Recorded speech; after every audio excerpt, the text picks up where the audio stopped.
আসসালামু আলাইকুম রহমতুল্লাহি ওবরকাতুহু। সম্মানিত দর্শক, আজকের যে শিরোনামটি মূলত তারেক রহমান সাহেবকে উদ্দেশ্য করে। যদিও এই পুরো বক্তব্য তারেক রহমান সাহেবকে নিয়ে আবর্তিত হবে, তবুও তার মধ্যে বাংলাদেশের ইতিহাস থাকবে এবং আমরা যারা বাংলাদেশের সাধারণ মানুষ, আগামীতে আমরা কী ধরনের বহু রাজনৈতিক যে চক্রান্ত, আন্তর্জাতিক চক্রান্ত, সেই চক্রান্তের খপ্পরে পড়তে যাচ্ছি, সেই বিষয়গুলো আমি আমার দৃষ্টি থেকে যতটুকু দেখছি, সেই বিষয়গুলো খোলামেলাভাবে উপস্থাপন করব। আমার বিশ্বাস বিএনপি যারা লোকজন আছেন তারা হয়তো অনেকে জানেন, অনেকে বলেন নিজেদের মধ্যে করে, কিন্তু প্ল্যাটফর্মে এসে হয়তো অনেকের বলার সুযোগ হয় না। অথবা এই সমাজে অনেক লোক আছেন যারা আমার সেটে যে বিষয়গুলো আছেন তারা খুব ভালোভাবে বুঝেন, কিন্তু তারপরেও হয়তো অনেকের আমার মতো প্ল্যাটফর্ম নেই বা অডিয়েন্স নেই।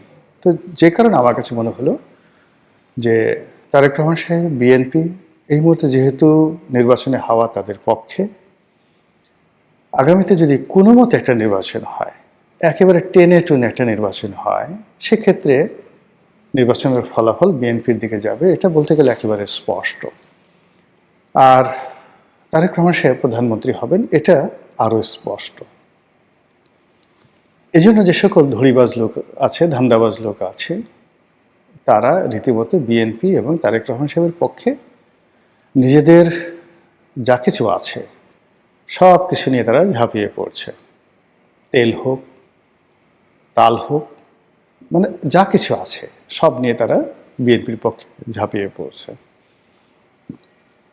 আমরা একটা কথা জানি আঞ্চলিক ভাষায় যে বেশি ভালো ভালো না।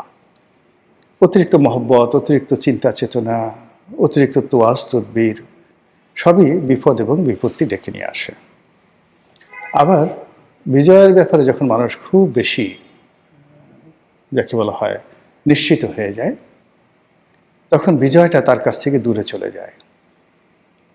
এটার অনেক প্রাকৃতিক বিষয় রয়েছে। আল্লাহ যখন আপনাকে কোনো একটা নিয়ামত দেন এবং কোনো কারণ ছাড়া আপনাকে একটা নিয়ামত দেন, এবং সেই নিয়ামতের মর্যাদা দেওয়ার মতো মন মানসিকতা যদি না থাকে, মর্যাদা দিতে যদি ব্যর্থ হন এবং কৃতজ্ঞ না থাকেন, ও আম্মা বিনিয়ামতে রব্বিকা ফাহাদ্দিস, এই নিয়ামত আপনার জন্য লায়াবিলিটিস হয়ে যায়। এখন এই সময়টিতে যারা রাষ্ট্র ক্ষমতায় আছেন এবং আগামীতে যারা রাষ্ট্র ক্ষমতায় আসবেন, তারা টু দি পয়েন্টে বলতে পারবেন না যে আমাদের এই কর্মের কারণে জনগণ খুশি হয়ে আমাদেরকে ভোট দেবে, অথবা আমাদের এই কর্মের কারণে আল্লাহ রাব্বুল আলামিন একটি সম্প্রদায়কে সরিয়ে আমাদেরকে আমাদের সুকর্মের জন্য, ভালো কর্মের জন্য আমাদেরকে রাষ্ট্র ক্ষমতায় বসাবেন। তাহলে এখন যে পুরো বিষয়টি রয়েছে আল্লাহর ইচ্ছার উপর। আল্লাহ দয়া করে একটা সুযোগ দিয়েছেন কারোর জন্য, আর সেই সুযোগগুলো কাজে লাগানোর জন্য যে আধ্যাত্মিকতা দরকার, যে ভালো মানুষই দরকার, যে নির্লোভ মন দরকার, সুষ্ঠু চিন্তা দরকার, এগুলো যদি না হয় এই নিয়ামতগুলো বুমেরাং হয়ে যাবে। তো সেই দিক থেকে বিএনপি যারা কর্তা ব্যক্তি, তারেক রহমান সাহেব সহ সবাই, তাদের সবাইকে ভালো চিন্তা করতে হবে। মনের মধ্যে কোনো রকম দুষ্ট চিন্তা রাখা যাবে না, কিংবা যাকে বলা হয় যে ঠিক আছে ক্ষমতায় বসে নেই তখন দেখা যাবে, এটা করব ওটা করব না। অ্যাবসলিউটলি ক্ষমা সুন্দর দৃষ্টিতে দেখে মুহাম্মদুর রাসূলুল্লাহ সাল্লাল্লাহু আলাইহি ওয়াসাল্লাম মক্কা বিজয়ের পরে যে উদারতা দেখিয়েছিলেন, ঠিক সেই উদারতা যদি বিএনপির নেতা এবং কর্মীরা ধারণ না করতে পারেন, তাদের এই বর্তমান যে নিয়ামতটি, এটি বুমেরাং হয়ে যাবে, যেভাবে গত 17 মাসে সমন্বয়কদের, ছাত্রদের, জামাতের অনেক নিয়ামত তাদের জন্য বুমেরাং হয়ে পড়েছে। এ গেল আধ্যাত্মিকতা বা প্রাকৃতিক। এখন রাজনৈতিক বিষয়গুলো বলি। কঠিন বাস্তবতা হলো যে এই মুহূর্তে বিএনপির কোনো বন্ধু নেই। এমনকি বিএনপি যাদেরকে জোট সঙ্গী হিসেবে মনোনয়ন দিয়েছে, তাদের কারোর সঙ্গেই বিএনপির দীর্ঘদিনের বিশ্বাসযোগ্য বন্ধুত্ব নেই, এবং এদের অনেকের সঙ্গে জামাতের, অনেকের সঙ্গে আওয়ামী লীগের এত ভালো সম্পর্ক ছিল যে সম্পর্কটা বিএনপির সঙ্গেও তাদের কখনো হয়নি। তো বিএনপির ঘরের মধ্যে বোঝার চেষ্টা করুন কারা আছে। ২ নম্বর হলো যে সকল নেতা এবং কর্মী তারা গত ১৫ বছরে মজলুম ছিলেন, জুলুম, অত্যাচার, নির্যাতনের শিকার হয়েছেন, এটা হলো তাদের প্রধান পরিচয়। কিন্তু সততা, শিক্ষা, দীক্ষা, ন্যায়পরায়ণতা, দেশপ্রেম, যোগ্যতা কোনো একটা বিষয় দলকে এবং দেশকে বিশ্বের মানচিত্রে তুলে ধরবেন বা পার্লামেন্টে তুলে ধরবেন, জাতির কাছে উদাহরণ হিসেবে তুলে ধরবেন, বুকে হাত দিয়ে বলুন তো কোন মানুষটি সম্পর্কে জনাব তারেক রহমান শতভাগ বিশ্বাস স্থাপন করতে পারছেন বা শ্রদ্ধা করতে পারছেন এই কয়েকদিনের মধ্যে দেশে আসার পরে কিংবা দেশে আসার আগে। কাজেই দলের ভেতরে, দলের বাইরে বিএনপি বন্ধুহীন। একমাত্র আল্লাহ ছাড়া আর বিএনপির যারা নেতাকর্মী তাদের মন, মস্তিষ্ক, জ্ঞান, গরিমা, বুদ্ধি এবং নিজের শরীরটি ছাড়া তাদের কোনো বন্ধু নেই। তো এই সময়টিতে যত বেশি নড়াচড়া হবে, এটা অনেকটা বালুর বাঁধের মতো বা চোরাবালির মতো, ততই বেশি সেই ডুবে যাওয়ার সম্ভাবনা থাকবে রাজনীতির অঙ্গনে। নির্বাচন খুব সন্নিকটে, কারোর সঙ্গে বন্ধুত্ব দরকার নেই, শত্রুতাও দরকার নেই, জাস্ট অ্যাজ ইট ইজ। কিন্তু যে বিষয়টি এই মুহূর্তে বিএনপিকে এবং জনাব তারেক রহমান সাহেবকে ভীষণ রকম ভোগাবে, সেটি হলো ডক্টর মোহাম্মদ ইউনূসের সঙ্গে জনাব তারেক রহমান সাহেবের যে কমিটমেন্টগুলো, এই কমিটমেন্টগুলোর ক্ষেত্রে ডক্টর মোহাম্মদ ইউনূস যাই করুন না কেন, তারেক রহমান সাহেবকে চিন্তা, চেতনায়, কর্মে 100% সৎ হতে হবে, কমিটেড হতে হবে এবং কোনো অবস্থাতেই 19-20 করা যাবে না এবং কোনো অ্যাটিটিউডে যেন ডক্টর মোহাম্মদ ইউনূস এবং তার যারা পারিষদবর্গ আছে তারা নিজেদেরকে ইনফেরিয়ার মনে না করেন, কোনো কারণে তারেক রহমান সাহেবের উপর থেকে মুখ উঠিয়ে নেন, মুখ ঘুরিয়ে নেন, সমর্থন প্রত্যাহার করেন কিংবা নেতিবাচক আচরণ করে জামাতের দিকে ফিরে যান, এরকম একটা সিঙ্গেল ডট থাকা যাবে না। আরেকটি বিষয় সেটি হলো যে এই সময়টিতে সেনাবাহিনীর সঙ্গে যে সম্পর্ক রয়েছে জনাব তারেক রহমান সাহেবের, সেই সম্পর্কটি নিয়েও একদম নড়াচড়া করা যাবে না। এখানে শুধুমাত্র তার যে কমিটমেন্ট যাদের সাথে রয়েছে সেই কমিটমেন্টের ব্যাপারে তাকে শতভাগ সৎ থাকতে হবে, মনে এবং মস্তিষ্কে, আচরণে কোনো কিছু দেখার দরকার নাই।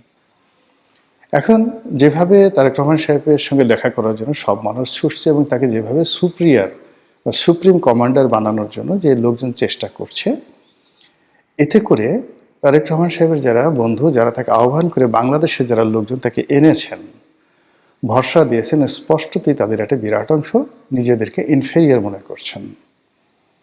সামনের দিনগুলোতে এটাকে কাটিয়ে উঠতে হবে এবং জনগণের প্রতি নির্ভর করতে হবে এবং তাতে যা হয় তাই হবে। কিন্তু কোনো অবস্থাতেই যারা তাকে আহ্বান করে এনেছেন, যাদের সঙ্গে তার একটা সমঝোতা হয়েছে, তাদের মনে ন্যূনতম সন্দেহ তৈরি করা যাবে না।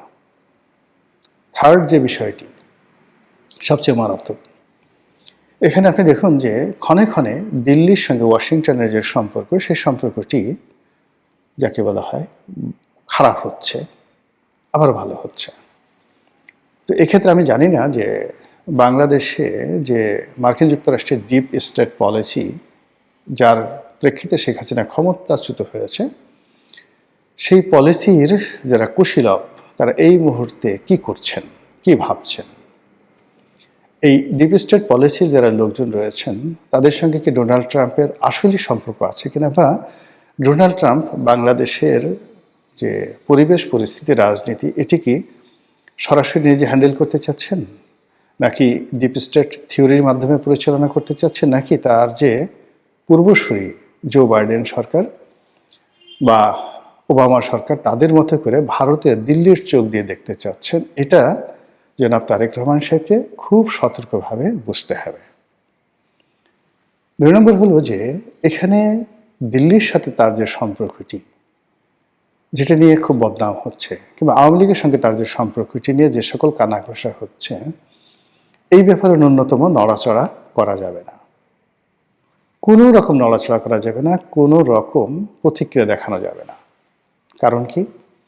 এই কারণে হলো ডোনাল্ড ট্রাম্প একবার দিল্লির দিকে ঝুঁকছেন, এত আনপ্রেডিক্টেবল, একটু পরে আবার মোদিকে আক্রমণ করতে চাচ্ছেন।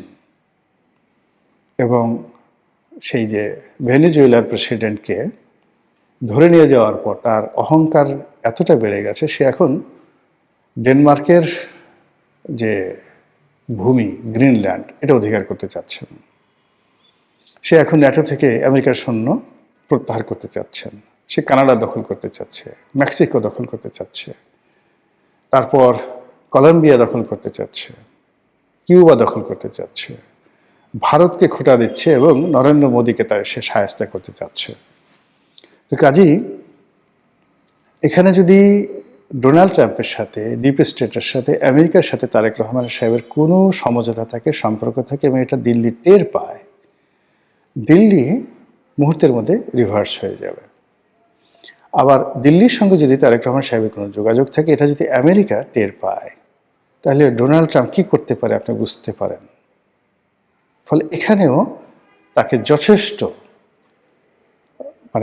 প্রজ্ঞা নিয়ে, বুদ্ধি নিয়ে, মেধা নিয়ে পুরো পরিস্থিতি তাকে মূল্যায়ন করতে হবে, তারপর নড়াচড়া করতে হবে। এবং এখন যেটা ডেইলি স্টারের যে সম্পাদক যে কথাগুলো বলছেন, যে মত প্রকাশের স্বাধীনতা দূরের কথা, বেঁচে থাকাটাই তো এখন সমস্যা হয়ে দেখা দিয়েছে। তারেক রহমান সাহেব এবং বিএনপির এখন যে অবস্থা, বাইরে থেকে আপনারা দেখছেন ক্ষমতায় আসবে, প্রধানমন্ত্রী হবে, এটা একটা সাইড।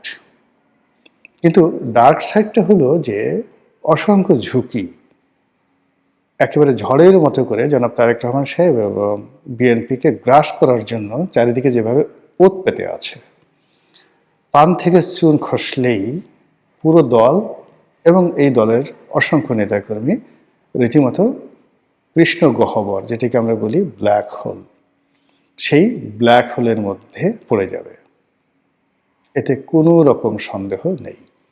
সেক্ষেত্রে নির্বাচন, তারপরে জয়লাভ করা, তারপরে প্রধানমন্ত্রী হওয়া, এই জিনিসগুলো সেকেন্ডারি হয়ে যাবে। প্রথম সমস্যা হবে প্রাণ বাঁচানো এবং অস্তিত্ব রক্ষা করা।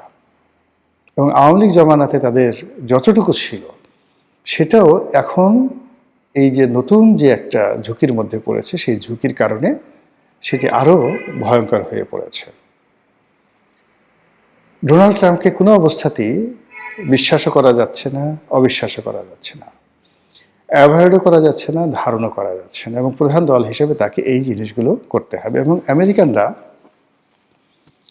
এতটা কান কথা শুনে অবাক হয়ে যাবেন যে স্বয়ং ডোনাল্ড ট্রাম্প, এই বাংলাদেশে দেখা গেল যে ওই যে ভাইরাল সিদ্দিক আছে, এখন ভাইরাল সিদ্দিকের সঙ্গে যদি আমেরিকার কোনো সিআইএর কর্মকর্তার সম্পর্ক থাকে এবং এরা এই ভাইরাল সিদ্দিকের কথা সুন্দরভাবে লিখে রিপোর্ট করে তারা ডোনাল্ড ট্রাম্পের কাছে পৌঁছে দেবে এবং ডোনাল্ড ট্রাম্প সেই রিপোর্টের ভিত্তিতে সিদ্ধান্ত নেবে। এই হলো আমেরিকার, আমরা বাইরে থেকে যত তাকে সিস্টেমেটিক মনে করি, এটা ক্ষেত্র বিশেষে, কিন্তু বেশিরভাগ ক্ষেত্রে তারা যে সকল এজেন্সির মাধ্যমে কথা বলে, যে সমস্ত লোকজনের মাধ্যমে কথা বলে, তাদের যে সকল এজেন্ট রয়েছে, দালাল রয়েছে, ফড়িয়ে রয়েছে, তাদের নীতি নৈতিকতার মান এতটা নিচু পর্যায়ের, এবং সেই সকল লোকের উপর নির্ভর করে আমেরিকা এই পৃথিবীতে যে অশান্তি করেছে যাবৎকালে, এবং তারা নিজেদের অর্থ যত নষ্ট করেছে,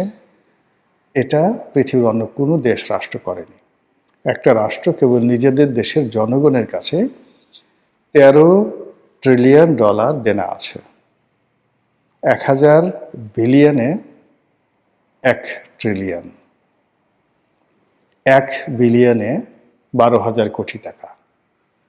তো 12,000 কোটি টাকা, 1 বিলিয়ন, এইরকম আপনি যদি 12,000 কোটি টাকাকে 1000 দিয়ে গুণ করেন, তারপরে আবার সেটাকে 13 দিয়ে গুণ করেন, ক্যালকুলেটর ফেটে যাবে। এই পরিমাণ দেনা তারা এখন আছে এবং এই দেনার এগেনস্টে তাদের কোনো সিকিউরিটি নেই, শুধু ডলার, এটা একটা কাগজ, ডলার তারা ছাপায় ইচ্ছা মতো, এটার বিপরীতে তাদের কোনো রকম বন্ড নেই, শুধু বিশ্বাসের উপরে। পুরো পৃথিবী, আমেরিকার পতন, তারা এখন যেভাবে পৃথিবী চালাচ্ছে, তাদের পতন মানে সারা পৃথিবীর পতন। তো এই যে আমেরিকা, মধ্যপ্রাচ্য থেকে তারা উঠে এসেছে, তারপর দক্ষিণ আমেরিকাতে তারা নতুন করে সাম্রাজ্যবাদী নীতি চালু করেছে, এবং দক্ষিণ পূর্ব এশিয়াতে তারা নতুন করে মনোনিবেশ করেছে মায়ানমার এবং বাংলাদেশের দিকে। তো সেই ক্ষেত্রে জনাব তারেক রহমান সাহেব যদি রাষ্ট্রের প্রধানমন্ত্রী হন বা আগামীর প্রধানমন্ত্রী হন, তাহলে তাকে এই আমেরিকার deep state policy, Donald Trump এবং তাদের যে পররাষ্ট্রনীতির সম্পর্কে কারো কথাই নয়, নিজে পড়াশোনা করে তাকে দক্ষতা, অভিজ্ঞতা অর্জন করতে হবে। এবং he has to make a huge question about American policy. যখন তার মনে অনেক প্রশ্ন আসবে, তিনি অনেক বিশেষজ্ঞকে জিজ্ঞাসা করবেন যে ভাই এটা কি, ওটা কি, ঠিক সেই সময়টাতে মনে হবে যে তিনি সঠিক পথে আছেন। কিন্তু আমি 1 ঘন্টা বুঝিয়ে আসলাম, আরেকজন 1 ঘন্টা বুঝিয়ে আসলো, তার কাছে এটার 2 পয়সার মূল্য থাকবে না এবং তার ব্রেন এটা ধারণ করতে পারবে না। কিন্তু তিনি যদি নিজে সেই বাংলাদেশ আমেরিকার সম্পর্ক, আমেরিকার সাথে ভারতের সম্পর্ক, ভারতের সাথে বাংলাদেশের সম্পর্ক, এবং এইগুলো এই মুহূর্তে গত সেই শেখ হাসিনার সেই 2019 সন থেকে তার জীবনকে কীভাবে তছনছ করে দিয়েছে ভারত এবং আমেরিকা, এই বিষয়গুলো যে আরও 3 গুণ মারাত্মক হয়ে জনাব তারেক রহমান সাহেবের উপর ধেয়ে আসছে, বা মানে তার দিকে ধেয়ে আসছে, এটা তিনি বুঝে যদি নিজের জন্য, দলের জন্য সিদ্ধান্ত নিতে পারেন, তিনি উপকৃত হবেন, দল উপকৃত হবে এবং আমরাও উপকৃত হবে। আল্লাহ আমাদের সবাইকে হেদায়েত দান করুন এবং হেফাজত করুন। আসসালামু আলাইকুম ওয়া রাহমাতুল্লাহি ওয়া বারাকাতুহু।